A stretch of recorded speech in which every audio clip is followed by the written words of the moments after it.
Sanbatskano. I'm Peter Bittner. You're watching Talk With Me. Sanbatskano. Hello and welcome to Talk With Me. I'm your host, Peter Bittner. Today's guest is Dr. Alex Хайкенс, the UNICEF representative here in Mongolia. Dr. Alex Хайкенс has served as the representative of the United Nations Children's Fund Mongolia since July 2017. He joined UNICEF in 2013 as a senior advisor at UNICEF headquarters, New York. Dr. Хайкенс has a PhD in environmental science and helped create the UNICEF framework on climate change.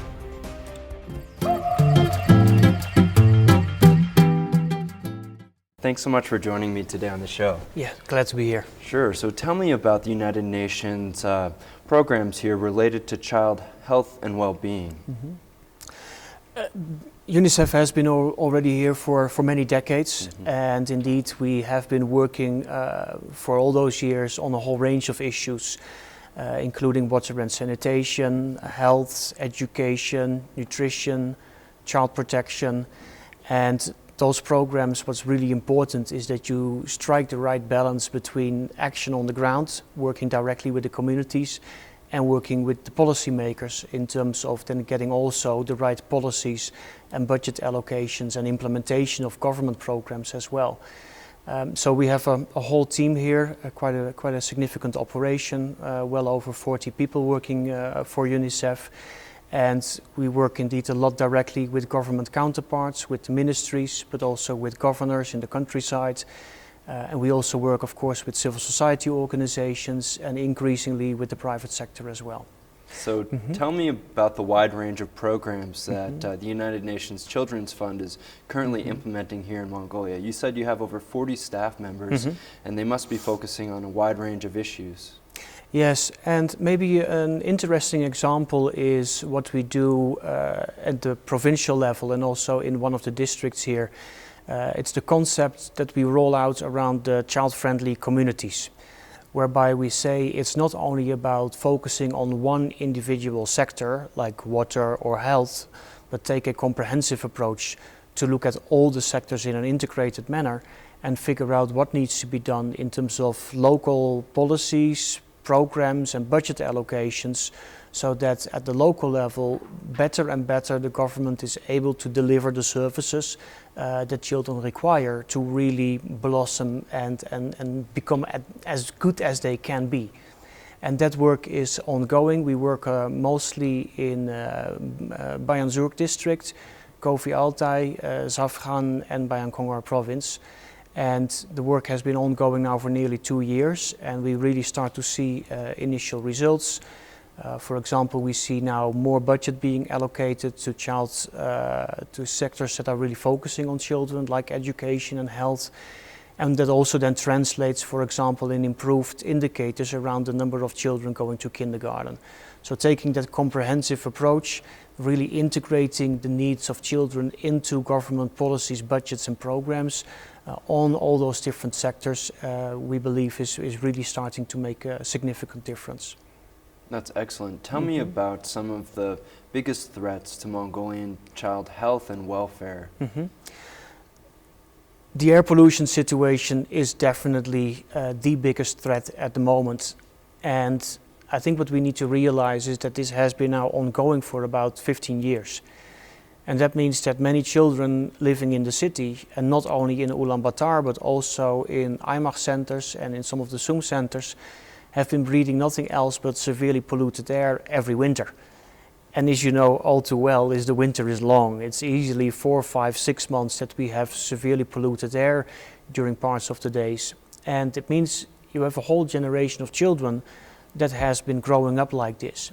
And the problems already start during pregnancy in terms of impacts on the health of the fetus, impacts on the pregnancy results, and then during the early years, further impacting the child. And we talk about potential damage to brain development, damage to the lungs and their development. And those things are very fundamental. You know, if you don't have strong lungs, if your brain has not developed to its full potential, that has consequences later on in life as well, in terms of how well are you going to do at school, which university later on you will be able to go to, and how much income can you earn for your family, and can you contribute to society. So this is an issue that is really not only affecting the individual child, the family or the community. We're really talking about impacting the human capital of the country as a whole. So that for me is by far the most important issue that we need to work on, all of us, all the stakeholders. There is some good work going on, but there is much more that needs to be done to expedite successful results over the next years. Tell me about some of the projects that UNICEF Mongolia is currently undertaking related to combating air pollution. One of the things that we started to do about 3 years ago, when we realized ourselves how big the problem is put the evidence on the table. Make it clear that this is not just an environmental issue or just an energy issue, but it's a maternal and child health crisis that you're dealing with. So information, awareness raising, that is a very important component of the work that we have been doing and that we will continue to do. Raise the alarm, but then also start to talk, of course, about solutions as well. Thanks to support from the Swiss government, we now have a very significant program being rolled out that is not only talking so much about reducing the pollution, because that's what most stakeholders are working on, but saying that in the meantime, people still need to breathe. So what can we do over the next couple of years to reduce the exposure of the most vulnerable, especially young children and pregnant women? And what can we do in terms of supporting children and pregnant women when they do get affected by air pollution? They will need better support from the medical sector. So we are now looking at, for example, how can we improve the indoor air quality in kindergartens, where many children easily spend 10 hours per day. What can we do in terms of providing better quality medicine to children in the GER districts who do suffer from pneumonia, which is aggravated by air pollution? So those kind of practical interventions on the ground, that's what we start to roll out now together with the local government and the Ministry of Health. That's fantastic and incredibly important work. Tell me about some of the information and awareness generating campaigns. You know, everyone seems to realize at this point at pretty much most levels, air pollution is a huge problem, right, to personal health. But on child development in particular, you know, what on a physiological level happens when polluted air enters the lungs, and, you know, what are the ways in which it damages a child, you know, that are different from an adult? Yeah, I think the first thing that we realized is that we need to move from people being aware about it to people really care about it. Because, for example, many people are aware that smoking is bad for you, but many people still continue to smoke because they don't really care enough about that. So what we've tried to do is really come up with a narrative that explains indeed how deeply it undermines the health of your child now and in the future. So when we talk about the impacts and what we, one of the products that we developed was a very short video, 2.5 minute video, showing how air pollution behaves in the body of a child through an animation video. So what happens is that the very, very fine particles, they do not only damage the tissue of the lung, it actually penetrates the lung tissue, it gets into your bloodstream, it then affects your whole body, it affects all your organs. It goes to your brain, where it can cause micro-inflammations, which is not good, of course. And for pregnant women, what it can also do, it can enter the placenta and then through the placenta reach the unborn child and start doing damage to the unborn child. So that's really what's happening inside of your body, is it gets everywhere and then starts to undermine every organ and the development of the fetus. And that, for example, also then translates in lower birth weight risks, preterm birth, and also a very significant increase in the risk of stillbirth, that you will not be able to successfully have your baby delivered because the baby doesn't survive the pregnancy in itself. So these are the very fundamental health issues that we are deeply concerned about, and that we are trying to communicate in a way that people can easily understand without too much medical jargon in it, and that people can relate to. Of course. What are the ways in which people can protect themselves and their children against air pollution before, the coal burning long-term solutions are solved and implemented. Yeah, that is indeed quite a challenge. And one of the things I think that we need to think about is, where are you exposed as a child? Where do you spend your time? Well, and oftentimes you spend time at home, on the streets, and in kindergarten. So those are the things that we need to look at from an exposure perspective. So in kindergartens, we need to do a better job of providing better air quality. And that means that it's not only about installing an air purifier, but you need to look at the air quality as a whole. You need to think about how do we better manage the temperature in the building, how do we better avoid people opening the windows and the doors and let polluted air coming in. Also, keeping the pollution out is one thing. You still need oxygen coming into the building and getting rid of carbon dioxide that slowly builds up. Because every time when we breathe in, we take in oxygen. And when we breathe out, we exhale carbon dioxide. So you need to look at the air quality as a whole and look at the technology and the behavior of people in the building. That needs to come together. So that is for kindergartens, and along similar lines, that's also what needs to be done in hospitals, where many people do end up in the winter. Then at home, people need to look at what can I do in terms of indeed minimizing the amount of pollution coming into my home. Can I keep the windows closed, especially during the peak hours of pollution, which is oftentimes in the morning between 9 and 12, and in the evening maybe around 7 and 11. So around those times, try to minimize the amount of pollution coming in.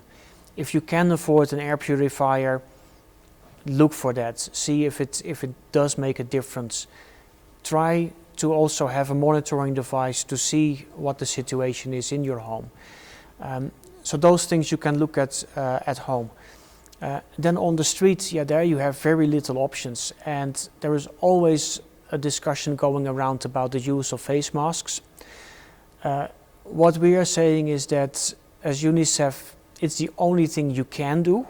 Of course, the first thing to do is try to avoid going outside when the pollution levels are really, really high. That is the most important thing. If you have to be outside, then try to wear a mask, and it needs to be a properly certified mask. US certified or EU certified, so it's those certified masks. That's one thing which is essential. So your standard hospital mask doesn't do much at all. It really has to be designed to keep PM 2.5 out. So PM 2.5 are those smallest particles that... particulate matter of a size smaller than 2.5 microns. And those are the ones that go through your lung tissue into your bloodstream indeed. So that's what you really want to keep out of your system as much as possible. Now, what is really important with the masks, it needs to fit perfectly.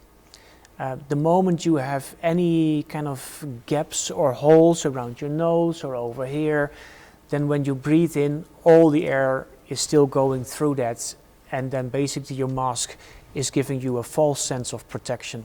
So when you, for example, you have a beard, it's not going to be helping very much. And then for small children, it's very problematic because there are basically no masks that properly fit a small child. So on the street, your best option is try to avoid the peak hours.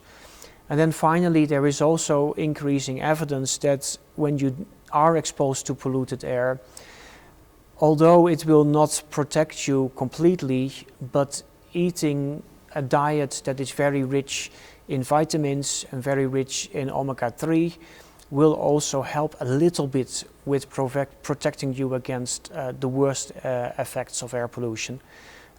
So it's not kind of a protective barrier, but it may reduce the impacts of the exposure to pollution. Right. And what are foods that have those nutrients like omega-3s that are available here? Yeah. Well, for the vitamins, you are very lucky here in Mongolia because you have all these fantastic berries, the blueberries, the sea buckthorn. It's very, very rich in vitamin C and other antioxidants. So that is, I think, a Mongolian product that is really good for many different reasons. Very rich in vitamin C. And then for things like omega-3, you need to think about fish, salmon, or supplements if you can afford them. That will give you that extra boost for your overall health. That's excellent. And I understand that UNICEF also has a couple projects related to building design and creating more energy efficient, spaces for either children, or other public uses. Can you tell us about the pilot program? Yeah, it's something that we started last year, is to figure out how can we do a better job in terms of insulating the traditional GERs. Because the GERs, it's a fantastic concept. It's very resilient. It has been doing great for I don't know, over hundreds of years. Now, in a more urban context, the function can be adjusted and the performance can be improved with some modifications. And people are already doing some very interesting things by themselves, and you can see that in the GER district. And what we started to do is indeed look at the existing knowledge amongst the GER community, also bring in some expertise from outside, from abroad, combine that and then start to experiment with better insulation of the floor, some adjustments to the door, some adjustments to the ton, and put in place all kinds of monitoring devices so you have hard data that provide you the evidence of what works and what doesn't work. So that's what we were working on last winter. And what we are now doing is bringing it to the next level and really start to look at how do we go to scale and implement this with a real impact. So we just, about a month ago, we launched an initiative in Bayankonger Aimag Center.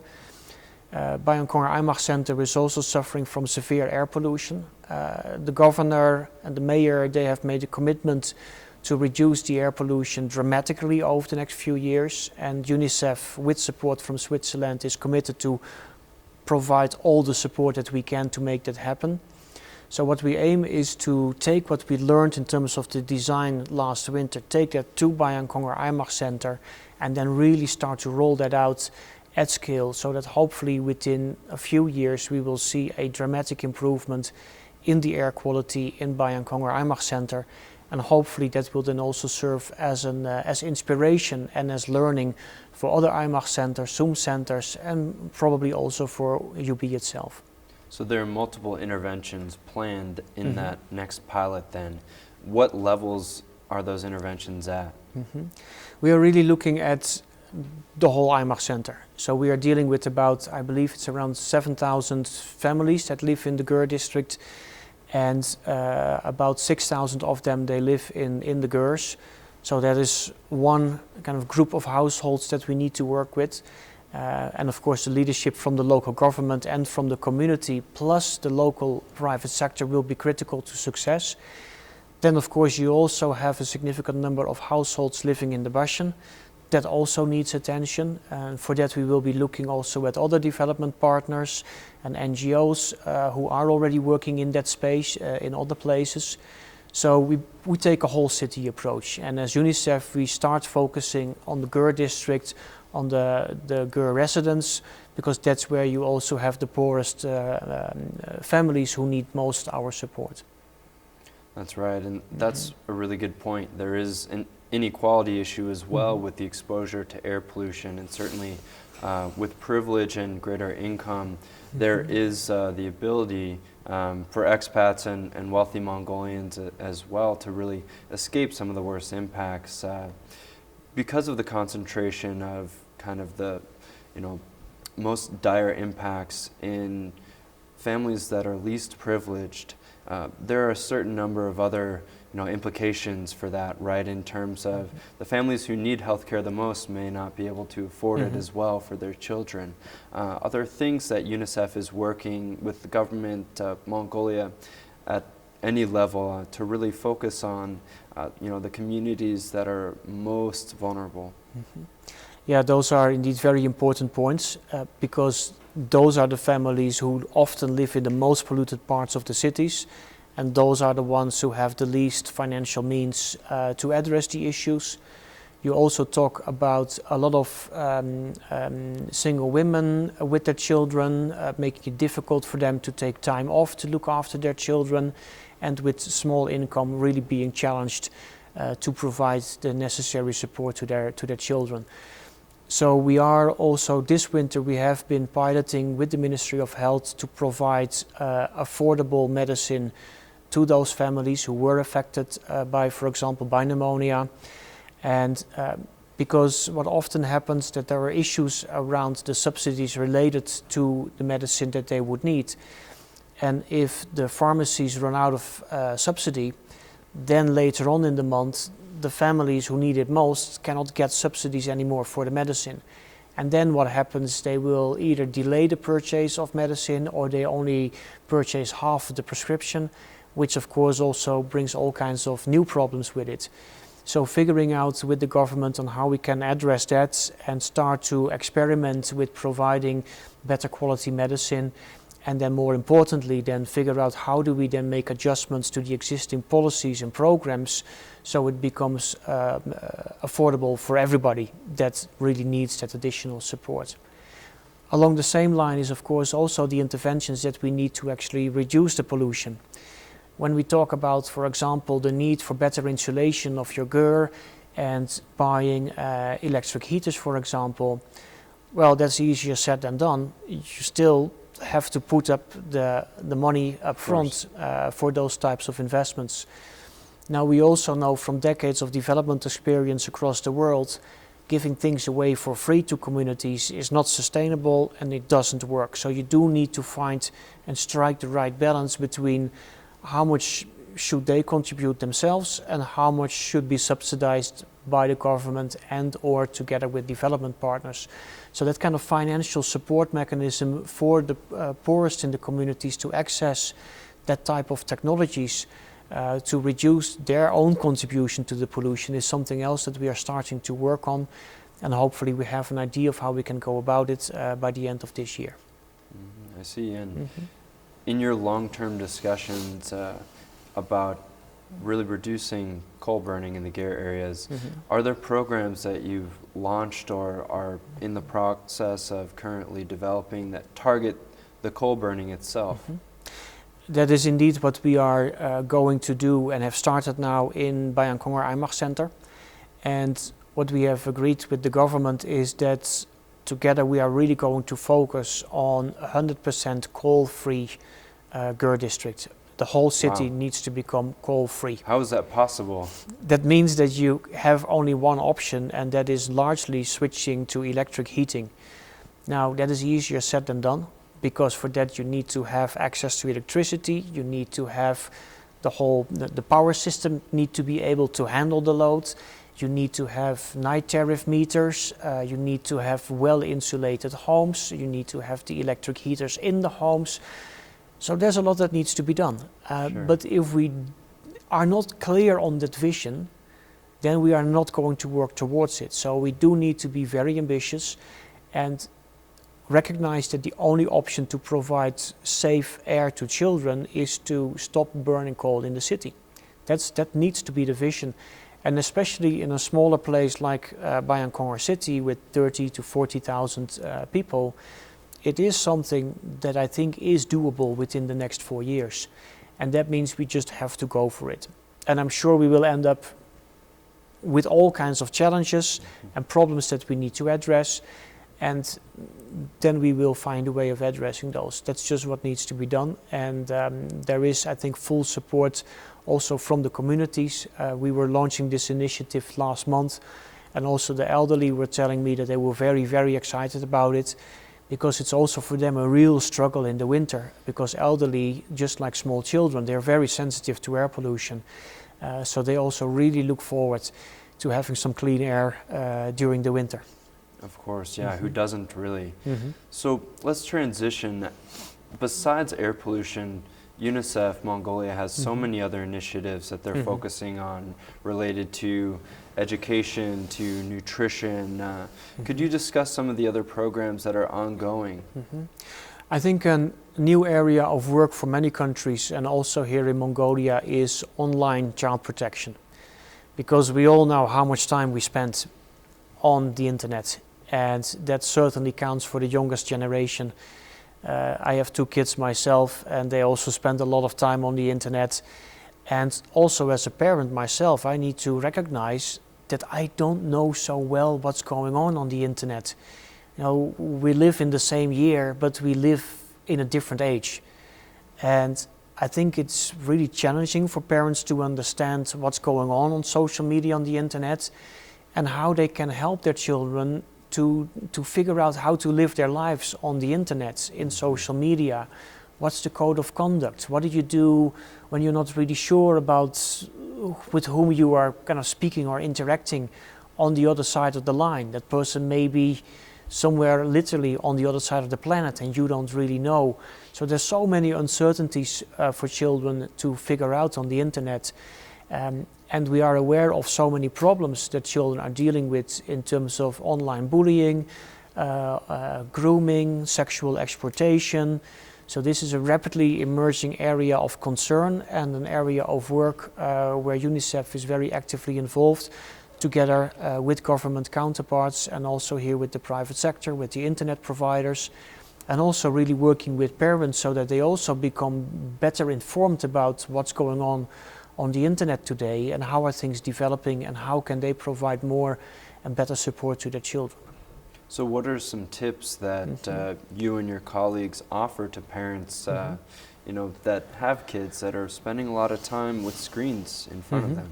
Yeah, well, you know, it starts with some very basic things. You know, how are you looking at the settings in your Facebook account, and how do you deal with people requesting to be your friend? You know, do you know who is on the other side? Do you really know that person before you accept that friend request?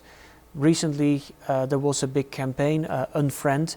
Right. And children were asked to have a very close look at their Facebook accounts and their other social media accounts to see with whom they are befriended, and then figure out who do you really know, and then clean up your accounts. And I was hearing stories from some children, from girls, I think they were like maybe 13, 14-year-old, and they had over 1,000 friends on Facebook, and they cut it back with like 800.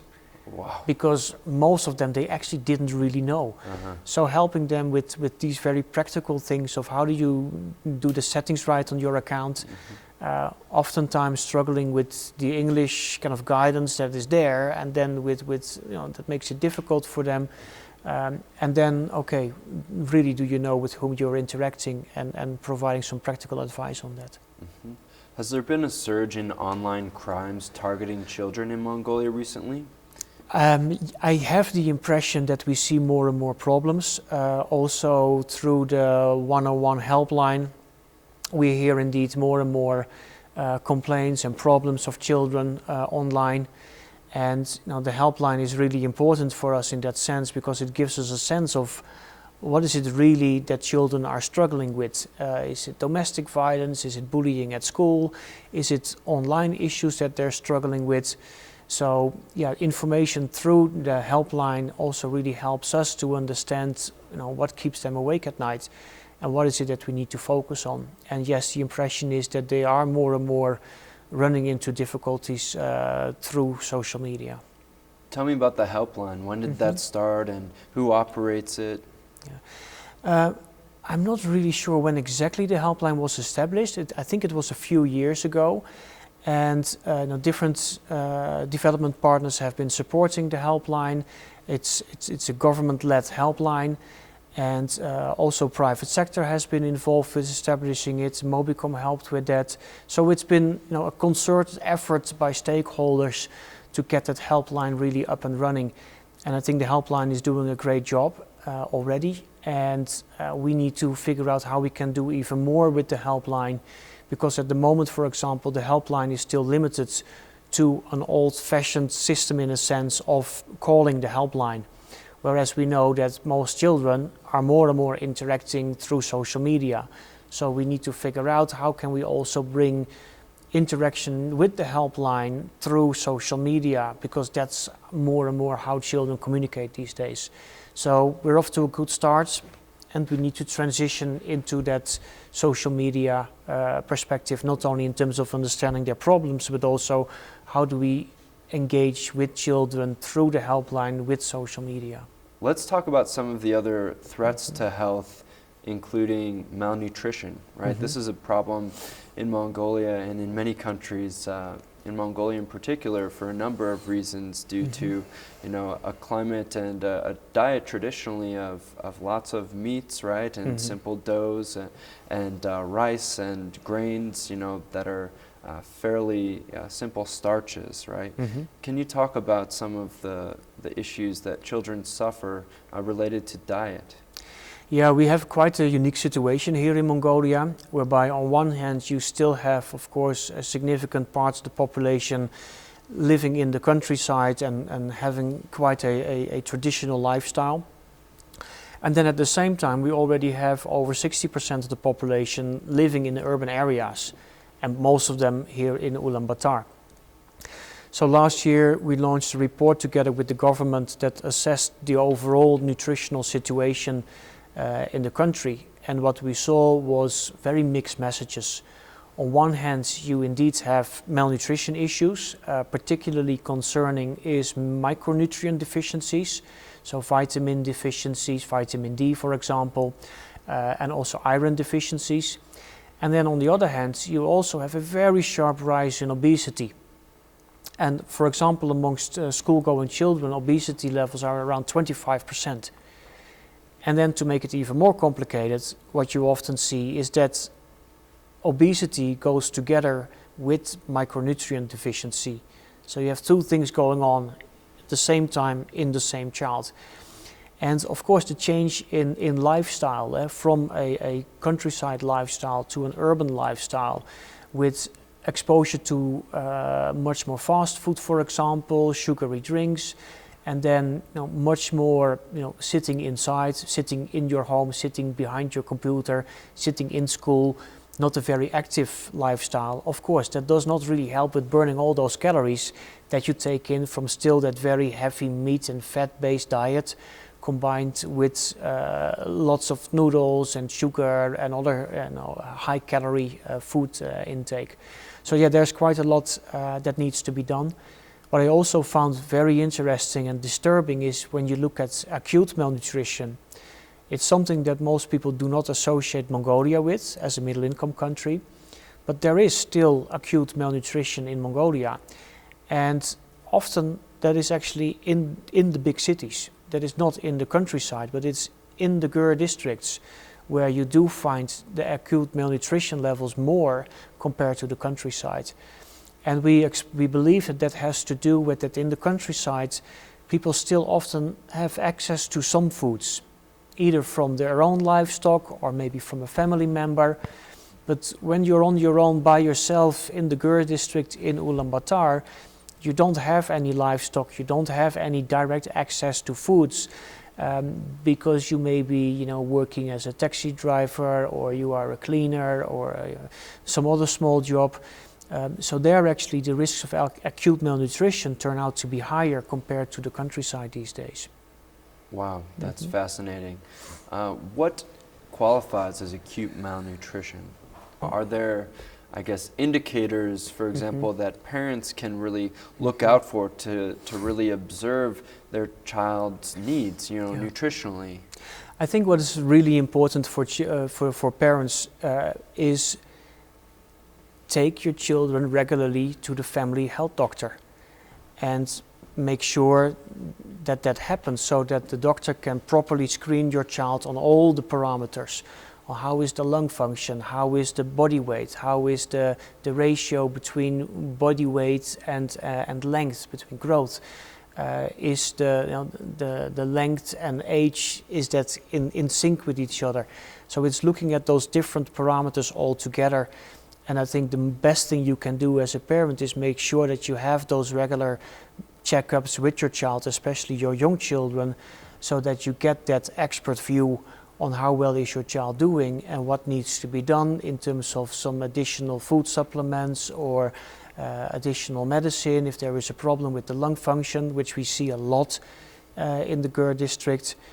So I think it's really important for parents to have those regular visits to the family health clinic to get that proper assessment. And is UNICEF supporting local healthcare providers as well in terms of education? Is there any capacity development programs that UNICEF is supporting related to these healthcare interventions with children? Yes, absolutely. That's also something that the government and WHO are very much engaged in, so it's really teamwork. Improving primary health care is a big priority for the government and UNICEF and WHO, all recognizing that if you get it right at primary health care level, it will be much easier at secondary health care level, because then you will have less children ending up having to go to the hospital, because you do better on the prevention and the support sides at the primary health care level. So we're not only looking at how do we strengthen the services in the family health centers themselves, but also what can you do in terms of better training community health workers who visit the communities, the families, going door by door already at that level to provide better health advice to families, to parents on how to look after their children, whether it's related to breastfeeding or to making sure that children get vaccinated on time, or advice on nutritious foods, on good parenting. Bring that as much as possible directly to the families at the community level. So you look at those different layers where you then build that capacity across the board and have better results. You brought up something interesting there about the healthcare needs of children and parenting being integral in that process. I was listening to a podcast the other day about parents in the United States and how there's so many different, traditional remedies or, types of superstitions even about ways in which to care for your child to make sure they have healthy development. What are some, Mongolian, I guess, superstitions or beliefs that maybe the data doesn't exactly support leads to the best development of their health? Are there some common misconceptions, for example, that parents have in Mongolia that are unique to this cultural context? Well, I think that there are things that actually go really literally across the borders. And one of the things is about positive parenting. There is still in Mongolia and also in other parts of Asia and also in other parts of the world, there is still too much violent disciplining going on. The idea when your child does something wrong, you have to spank the child because that's how you discipline the child. So that is not maybe specific to the Mongolian culture. It happens still in many countries around the planet. And the evidence is very clear. That does not help your child at all. It can be very counterproductive. So finding ways of introducing positive parenting and having those discussions about how can you discipline your child in a different way is something that we are looking into more and more, because we know that with less and no violence in the home, children's brain develops better. They can concentrate better at school. They are happier. And that, of course, overall will make it that they are doing better as a child and will grow up more positively. And then that's the example that they have with them when they in the future will be parents themselves. So it's kind of a pay it forward approach that you will see when you start introducing that positive parenting.